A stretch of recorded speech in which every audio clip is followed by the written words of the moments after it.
so far? Long corners, and I'm familiar with Dez Ricks. You know, he's from Virginia. He's from the 7-5 area, and then he transferred to IMG. So, I mean, pretty familiar with him. We joked about when this time was going to come when I committed here after I left A&M. So, I mean, I'm definitely excited for this game. But you see a defense who flies around and, you know, pretty good, especially up front. Is there some extra motivation this week being A&M as a school you consider? Nah, I mean, other than knowing Dez Ricks, there's not really no extra motivation. I feel like it's a great opportunity for us to, you know, get a win and end the season strong versus a top team. And it's a night game, so pretty big game, and, you know, that's what I came to SEC for. I think it's the first and only night game in SEC play for you guys at home this year. Yeah. I mean, just to see it under the lights, is that something that you're looking forward to? How much is that in the back of your mind as you get ready to go into this game? Nah, like I say, I love playing in games like this. Like, this is literally why I came here. It was a reason why I went to Penn State in the first place, to play in the atmosphere, you know, night games and, you know, versus top opponents. I mean, being that this is going to be the first one versus a good team, you know, I'm super excited. Last game you hit a career high for receiving yards for a season. You know, what's kind of been working for you this season, and, you know, what's kind of been different about, you know, how you've been able to play here at all? I would just say my confidence level. I feel like I'm around a group of guys who, you know, push me, especially the younger guys. And then just Coach Davis and Coach Mo, Coach Heath, I feel like they put a lot of trust in me. So, I mean, I feel like it's just all allowed my confidence to be where it should have been. And I'm not doing nothing spectacular. I feel like this is the player I've always been.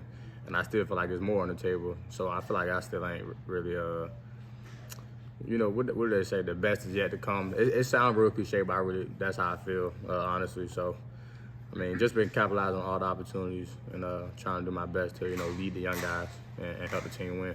Speaking of doing more, you know, what do you kind of want to see?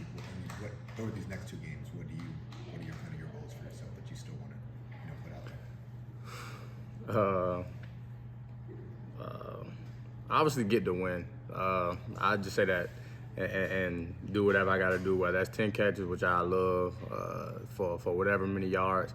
But, I mean, I know I also have a chance to hit 1,000 yards. And not saying that that's really on my mind, but, I mean, it would be great. I don't know. It was a lot of talk between, like, being the first Auburn receiver to do whatever in however many years. So, I mean, it would be great to accomplish that in my career like that.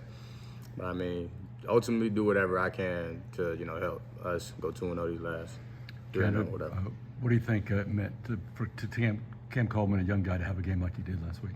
It meant everything for his confidence, especially like the one-hand catch. You know, I'm pretty sure it's a great feeling. I mean, I haven't had a catch like that in games, so I wouldn't really know. But, I mean, that's kind of – I seen Cam make that catch quite a few times since I've been here already. So, I mean, I kind of knew what type of player he was, and I feel like everybody, you know, kind of knows that. And it's just a matter of time before he continues to put that on display consistently. As a veteran, do you talk to Perry or maybe Bryce about you know, dealing with maybe not getting the playing time they feel like they want, or, you know, not getting as much exposure as maybe they thought they would? Yeah, all the time. I mean, I tell them that my freshman year I had high expectations for myself, and I ended the season with 15 catches, about 130 yards, and no touchdowns. So I tell them, I mean, y'all freshman year already going better than mine. But, I mean, everybody journey and everybody, you know, run their own race. I told them I'm a fifth year. I mean, I never imagined myself being a fifth-year guy. I thought I wasn't one of those guys like, oh, I need to go 3 and out. But I came into college before fifth year was a thing. But I came in, COVID obviously hit. But I told them, like, man, everybody's journey is different. Don't compare yourself to any other freshman in the world. I know we seeing all these freshmen do this. But, I mean, you run your own race, and it's God's timing for you, and it's going to happen at the right time for you. KeAndre, you haven't been here as long as some of the other seniors getting honored, but what will you remember from your time at Auburn this year? Just adversity, and overcoming adversity. Still made had a lot of good memories. Winning at Kentucky, seeing the fans there. I hopped in the crowd. I don't think I ever did that in college. So, I mean, I made memories, you know, some friends that taught me a lot. Like I said, the freshmen, just being that leader for them taught me a lot, gave me perspective. So I mean, I feel like every situation is for a reason. So I mean, definitely grateful for it.